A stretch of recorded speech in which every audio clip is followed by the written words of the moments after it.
I'm not a thrill seeker.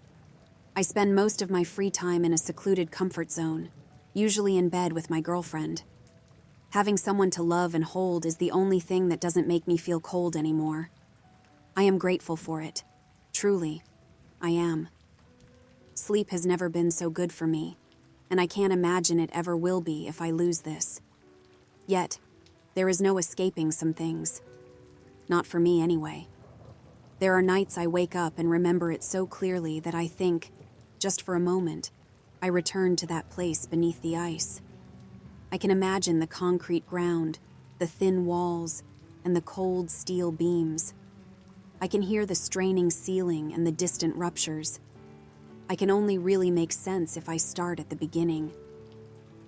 4 years ago, I went to the North Pole with a friend of mine, whom we will call Jake. Jake was the thrill seeker. He had the personality, not so much the funds, to pursue the next big thrill. Whenever he had enough cash to fund his latest impulse, he would spend it. It was no surprise to me, or anyone who knew him, that his relationships were often short-lived. He was attracted to the same kind of people, but impulsive people rarely hold on to their values. He was cheated on many times, and before you feel sorry for him, he cheated on women many times. Eventually, it reached a point where his friends could be counted on one hand. Against my better judgment, I was one of those friends. He called me up one day to tell me about this big opportunity to see polar bears in northern Canada. I was interested. Spending all my life in England, I never went further in this world than Scotland, which turned out to be as equally miserable as the city I was living in. I had free days I wanted to take advantage of, and my life just felt like it was going nowhere. In short, I was feeling weak and impulsive. It didn't take much convincing for me to bite the bullet. Jake screwed up most of his life, but at least he had some good photos to show for it. I needed something like that to look back on, even if it filled me with regret. "Screw it," I said as I FaceTimed him. "Let's go see some polar bears." "Hell yeah," Jake said. "We leave tomorrow." "What? I need to get tickets." "All covered. A guy I met will fly us there, only a small stop in Greenland. Then we will bounce to Canada. Or skip, whatever. Pack warm, but pack light." "Oh shit. I think I have some clean clothes. When will you pick me up?" "About 2 in the morning," Jake said, as if that didn't make my heart drop already. "Plane leaves at 3:30, so yeah."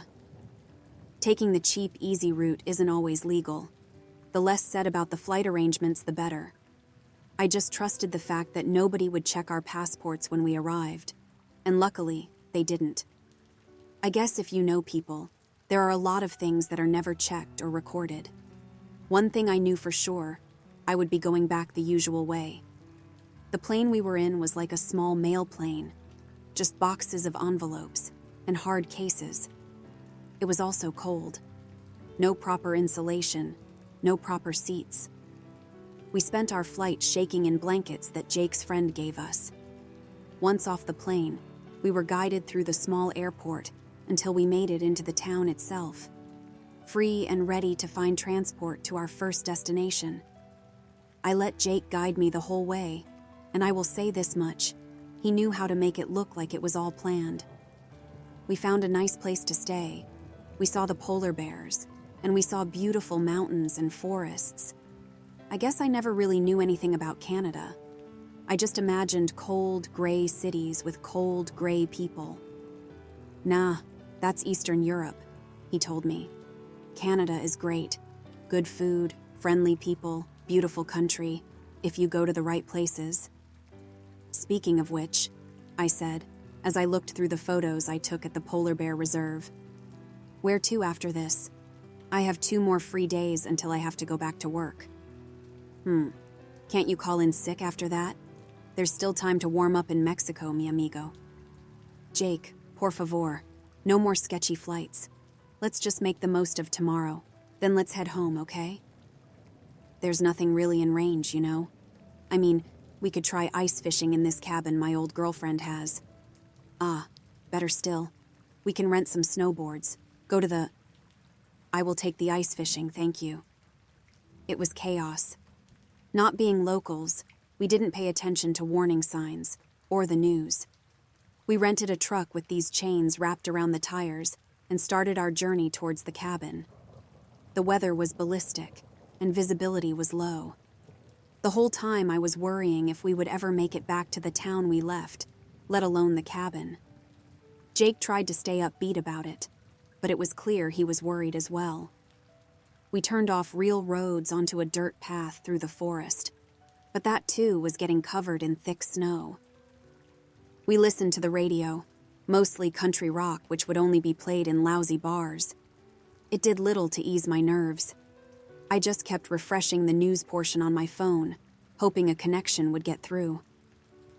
We should be there soon, Jake said with a smile, turning the truck just in time to avoid a tree. I recognize this area. So do I muttered. I've been seeing snow-covered forest for the past 20 minutes. My words must have started it. Light sarcasm to break the karma camel's back. The truck continued for a few more seconds, then there was this sudden lurching drop. The side of the truck I was on dipped noticeably, then rose before it ground to a halt. I looked at Jake, and he looked at me. I sat back as he tried to get the truck to keep going, but it was beached on something, and the ground was too slippery. It needed all 4 wheels on the ground and the back left tire.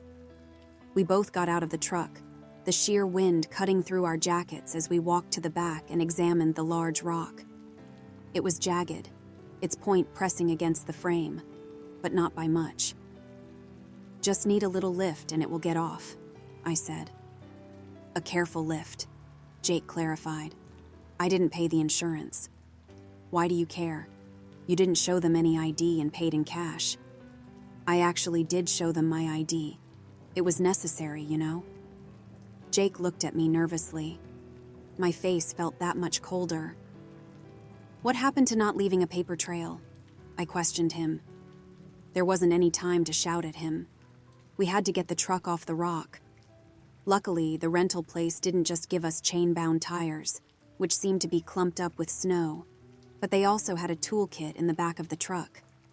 I took the largest piece of metal, a pry bar, and wedged it between the rock and truck frame.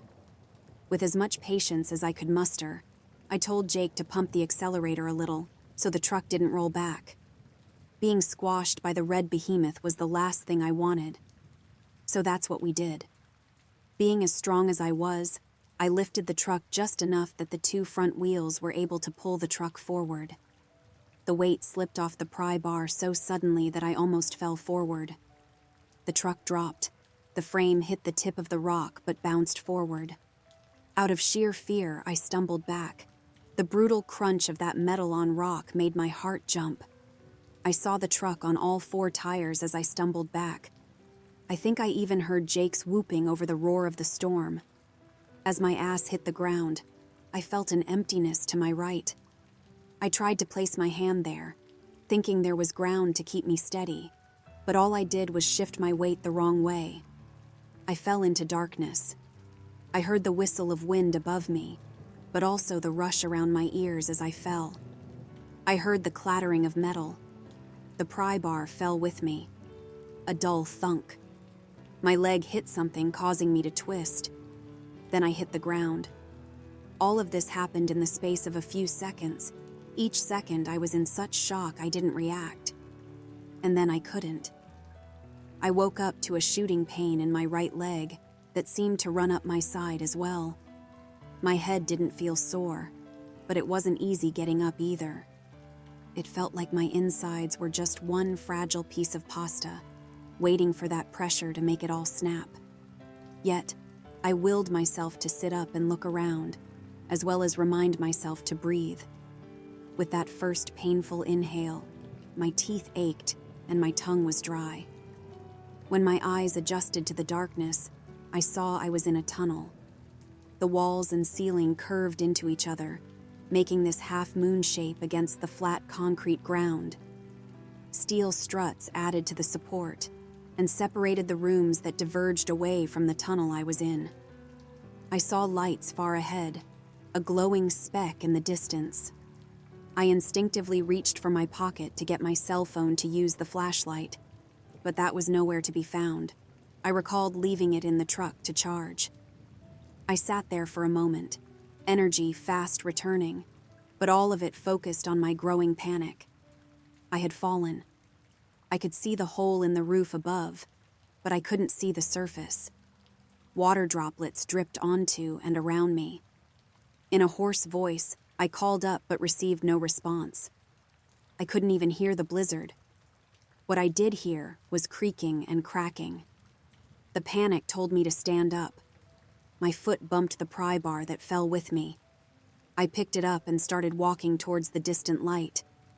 The whole tunnel seemed to make those unsettling noises, but otherwise, it was silent. My footsteps were the only accompaniment. My eyes searched the darkness for something as I walked, my logic-bound mind seeking something that could help me, like a phone. When I couldn't see one, I started inventing reasons for the tunnel I was in. Old subway? It didn't look like one. Part of the infrastructure like a sewer or electrical thing? No, that was crazy. It looked too good for either of those. Old war bunker? I doubt the Canadians built something so large during the war. After who knows how many minutes, I heard something collapse, and it shook the tunnel. Looking back, I could make out concrete falling and steel struts snapping and buckling right where I sat. The tunnel was struggling and losing. Section by section, it was caving in towards me. I wasn't slow to start. I ran for my life. I don't know how movies could get the sensation so wrong. You don't have time to scream and run. You could only do one effectively, and obviously it was the latter. I ran until I reached the light, the collapse only increasing in speed, catching up to me. I tried to turn the corner sharply, but I only ended up slipping. My head bounced off the ground and fear pushed me to my feet again as I ran down a lit tunnel. The collapse reached the corner, but that's where it stopped. When the ground no longer shook, when that rumble faded, I looked back to see the wave of dust settle. The way back was gone. I was standing in a new section of the tunnel, which was much more like a maze of hospital hallways. The fact the lights were on made me hopeful, but not as much as a green exit sign hanging from the ceiling in one hallway. Sweating, I took off my huge puffy jacket and folded it under my arm. With the pry bar in my other hand, I started my fast walk towards the way out. I drank from a water cooler. The dust and cobwebs that covered it told me how long the place had been abandoned, yet the lights told me that it still had power. Did those who built the place forget about it? Or was there some long-lasting backup power system? I passed by several empty offices, labs, and even surgery rooms, with weird observation rooms above them. I know now that it's common for students and even family members to observe a surgery, but I was thinking of something else at that moment. And when I say these rooms were empty, I mean it. A desk, a few shelves, some tables and hospital bed frames, and no mattresses were all that filled the space. There is only one exception, the rooms I couldn't get into. There were these keycard-protected doors with some heavy-duty bars braced against them. Bolts kept those doors together, not screws. On everyone was a gas mask symbol. Airtight chambers for different kinds of experiments, I guess. While I searched, I continued to hear the groan of the pressure above. At least it sounded much more stable, so I didn't have to worry about a mountain falling on top of me. My only concern was how long it took me to reach the exit. I kept following the signs.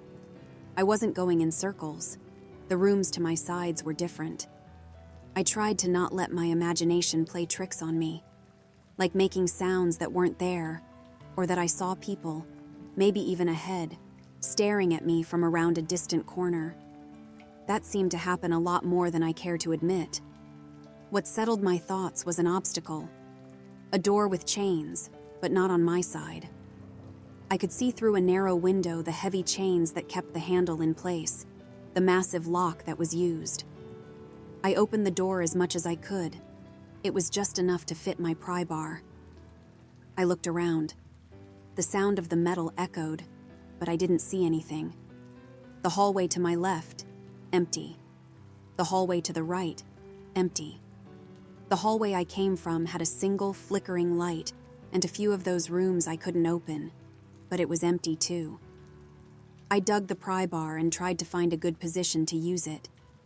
I made the mistake of trying some sort of levering to snap a chain, but what worked was twisting it into a tight position first, then prying at a single link.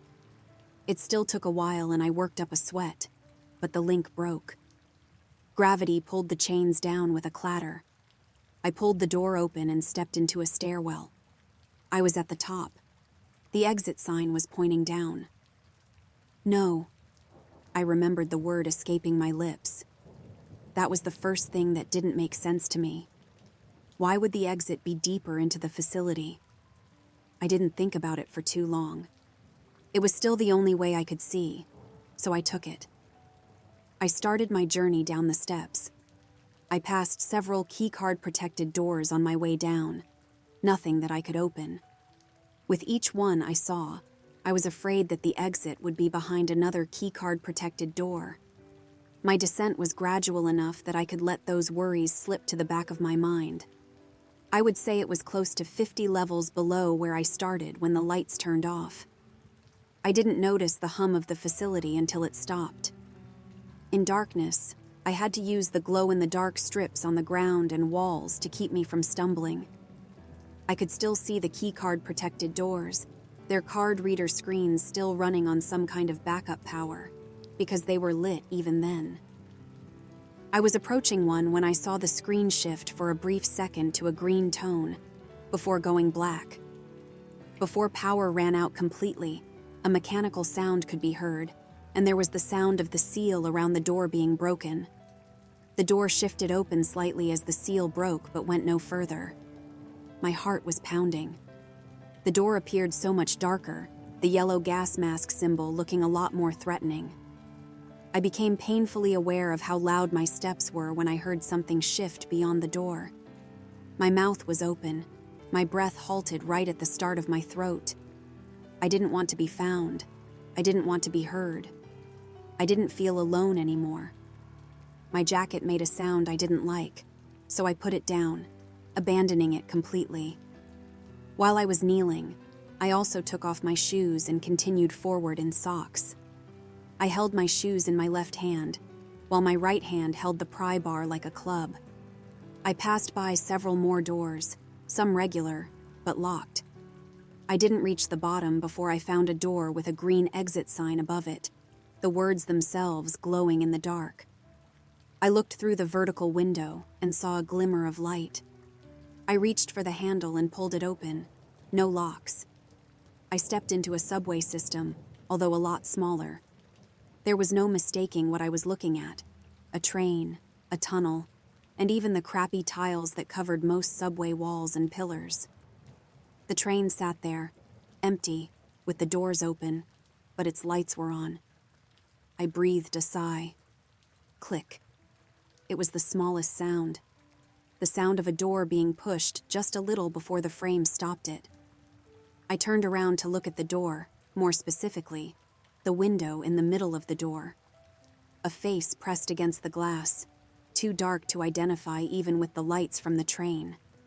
Yet, I could see its eyes, and those eyes told me that it wasn't human. Reflective, like that of some kind of predator. Those eyes were so glossy, yet murky. They reminded me of a fish's eyes. I took one step back, my breathing halted by shock now. I whined as I coughed to breathe. My body never struggled that much to function since I was a kid. It got a lot worse when the creature hit the door. It wanted to get through. I count myself as one of the luckiest guys in history, and the door was one of those push-pull doors. The sound of its strikes grew louder, encouraging me to move faster as I ran towards the train. Once inside, I saw that the seats and everything were bare minimum. Public transport looked better than what I was standing in. I ignored the fact it reminded me of the plane I shivered in to get to Canada, and just ran towards the controls at the front. The driver's seat was a basic metal chair with a set of flick-button controls, levers, and a number system I didn't understand. I played with the dial, and the number changed, counting up and down, the lowest being 5 and the highest being 55. I was panicking, my hand dancing above the controls, not sure what to do. I heard something breaking. I don't know if it was the door or the frame it was attached to. I just knew that whatever was beyond it was out. I saw a button with the door symbols. I pushed it and watched the train doors shut. The soft sound of the rubber seals meeting was comforting, but not the sound of fleshy thumps hitting the doors.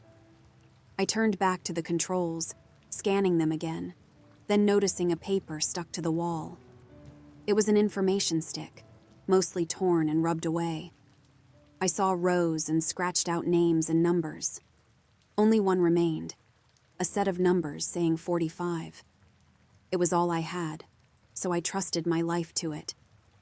I played with the dial until the number said 45. I then started pulling levers and pushing buttons. I found more buttons on the side of the panel as well. I was cautious about some, but the sound of glass breaking pushed me to take a chance on them. The train hummed to life and then lurched forward. When I turned around, I saw the door closest to me shaking, being slowly pried open. I dropped my shoes and approached it with my pry bar. Hands curled around the inside of the sliding doors, if they could be called hands.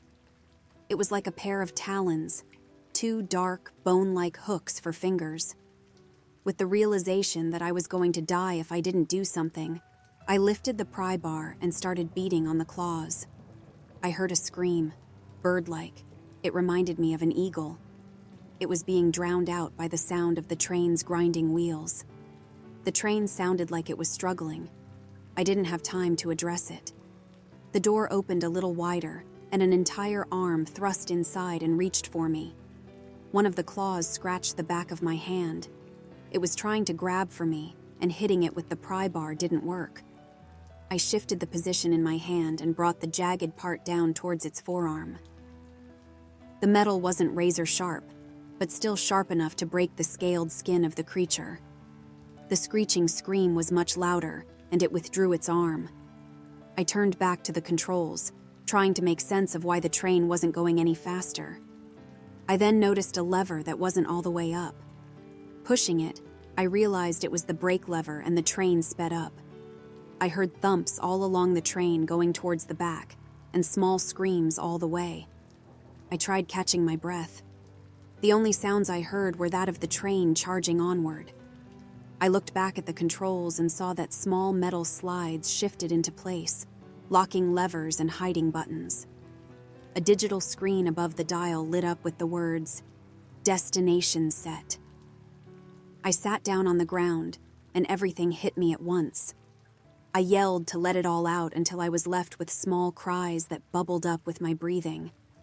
I just felt tiny. I was tired, hungry, and sore. Those small cries were my only relief. It was a long train ride, a few days.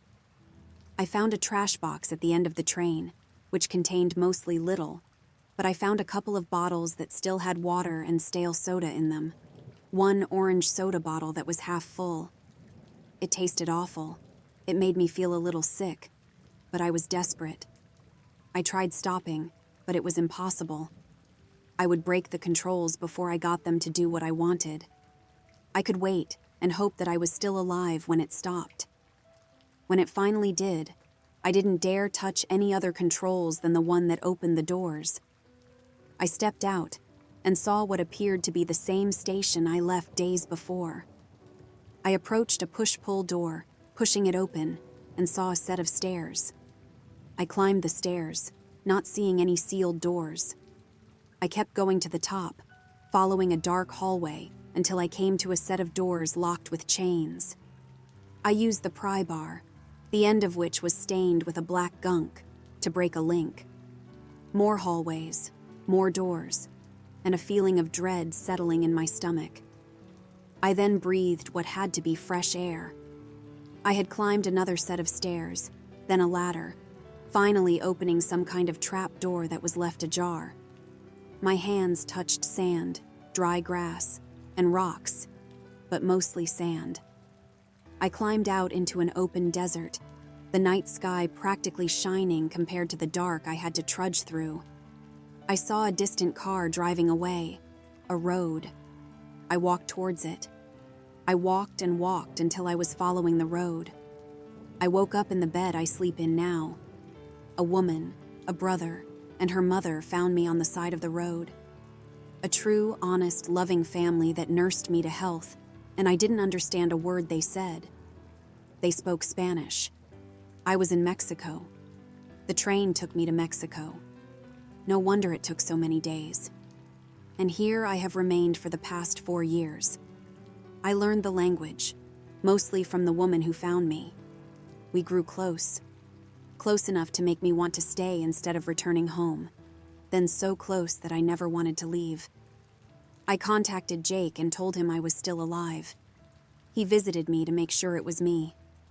Technically, I shouldn't be here, but I shouldn't have been in Canada, the Arctic, or that underground facility either. I am happy here. I'm happier than I was in dreary England, although I do sometimes miss it. I'm leaving this experience with you. Maybe with it out there, someone else can take it off of me. Maybe just talking about it like this will be enough to help me escape those nightmares.